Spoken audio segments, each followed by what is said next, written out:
back to Lingfield. Great to have a chat with the champion jockey, Richard Hughes. And Richard, champion jockey, I mean, I know different jockeys take it more seriously than others, but for you, I always get the feeling that actually does mean something. Yeah, I love it. Be long enough without being champion, so yeah, I am quite proud of it. And I know you've sort of already said that this season it'll be the usual thing, get to around the Goodwood time, and on the basis you'll be 30, 40 winners ahead of everyone by then, you know, settle into a rhythm, and if you're not with any chance by then for any reason, you know, not try as hard as you might if you were. Yeah, if it's only within touching distance, I'll really go for it after Goodwood, as in going to Wolverhampton's and evening racing where normally I wouldn't go, but it'd have to be pretty close to touching distance to do that. And is that because you want to keep yourself right for the big horses? Because I think I remember when Paul Hannigan was champion, literally it was almost from day one. He was at Wolverhampton the first night of Doncaster, etc., and he sort of set his stall out. But you won't do it that way. Well, as a rule, I never travel too far anyway. Where I'm situated down in Wiltshire, it's a great area, and I never have to go too far. The most I'd ever be in a car is 2 hours, so I would call it we're quite central where we are, and so I won't be going to the ends of the earth to ride a winner. You're very conscious of pacing yourself, aren't you? It's a cliche, but it is a long old season. Yeah, it's a long year, and there's enough horses for us down here anyway, and I don't see any need to be breaking me back going somewhere that driving 3 hours to ride one horse. I think it's the first sign of madness. You're just back this week. You had a winner at Kempton. Feeling good? Yeah, it was nice to get the winner, our first ride back, so off to a good start, and long may it continue.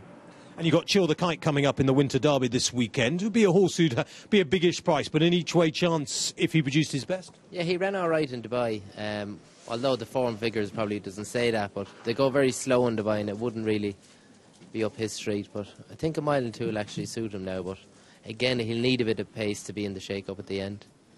You've got a horse called Expert as well. Yeah, I think he's the highest rated horse in the race. Much wrong last year.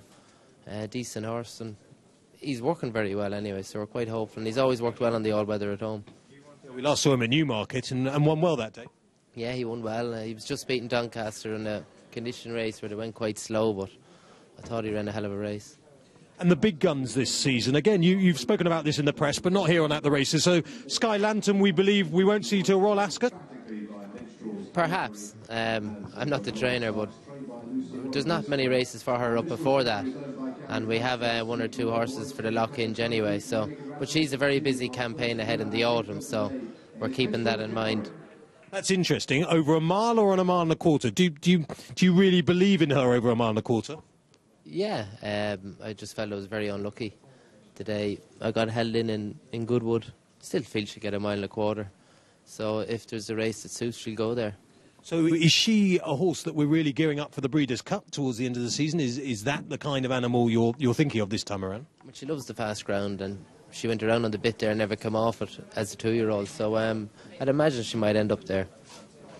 Toronado and Olympic Glory are very close to your heart. Toronado, we last saw at York finishing quite well beaten behind Declaration of War. And again, there's the trip with him.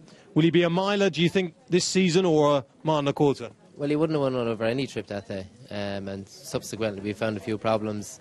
There's no reason why he won't get a mile and a quarter, but he'll probably start off in the Queen Anne or maybe the Lock-Hinge. If it depends on what the ground does.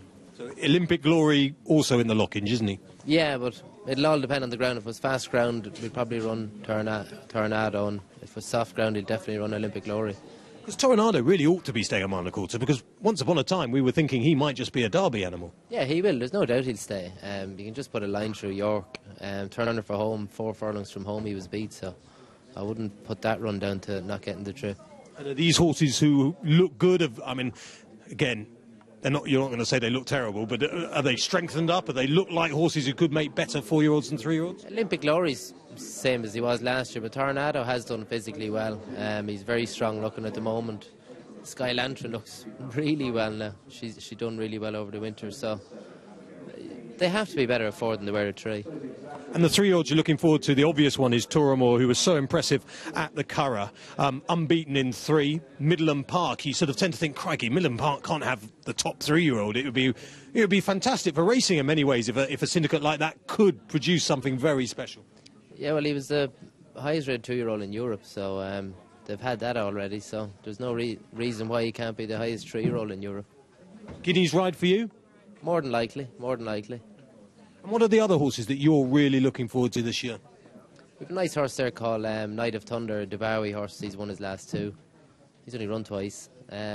He's shown good things at home, but again, he'll have to get a mile, and he's bred to get that far. But if he does get it, he's got serious gears. Now, talk to us seriously a moment. Richard Hannon Jr., apart from being larger, although of course he's very fit at the moment because he's going running a lot, but I mean in general terms well actually he's probably not larger than Richard Hannon Sr. But anyway, that's by the by. What's the difference? Is there any difference at the moment between the mornings at work with him? No, it's a great place to work, no matter if you're in the Jeep with Richard Sr. or Richard Jr. There's a system in place there that works very well, and you don't have to go changing anything. If it's not broke, don't try and fix it. What kind of boss is he, though? Is he a shouter or is he a put your arm around you kind of boss? Certainly not a shouter. Neither was his father. Things just run smooth in the yard, and if there's a problem, there's a problem. It's dealt with, but there's no hats being stamped on, that's for sure. And you've got hundreds of horses. I mean, the stable, it's got more than ever rather than any less. About 150. That's what I've been told to say. Which yard's that? No, there's a good number of horses, but you need numbers these days. And there's plenty of other trainers with just as many horses with it. You've got getting on for 300, I've been told. Probably close, but there's plenty of other trainers with nearly 300, but it's not in the horses and training book, that's for sure. It's extraordinary firepower. Talking of trainers, tough last 7 days for Desi. We saw Lipinski yesterday on At the Races take a horrible tumble and sadly lose his life. He obviously wasn't, at the top end of the scale, but still a real loss for his stable lad or lass in the yard, but none more so than our Connor. I mean, how much does that hit a man like your dad, Desi? Because, he's been around the block, he's got the T-shirt, he knows the game, but equally, this was a horse that could have served the yard for years. Yeah, there you go. I think Hardy Eustace went back 7 years in a row to Cheltenham, and he was the young gun with his whole life ahead of him, and Desi just thought when we had Hardy Eustace we'll never find another one, and then we did. We believed he'd be at Cheltenham for the next number of years, so it was very unfortunate. I mean, you've ridden over jumps, you love your jumping. In fact, we rode against Isterbrag, didn't you? What was the horse you rode against Isterbrag? The big chase?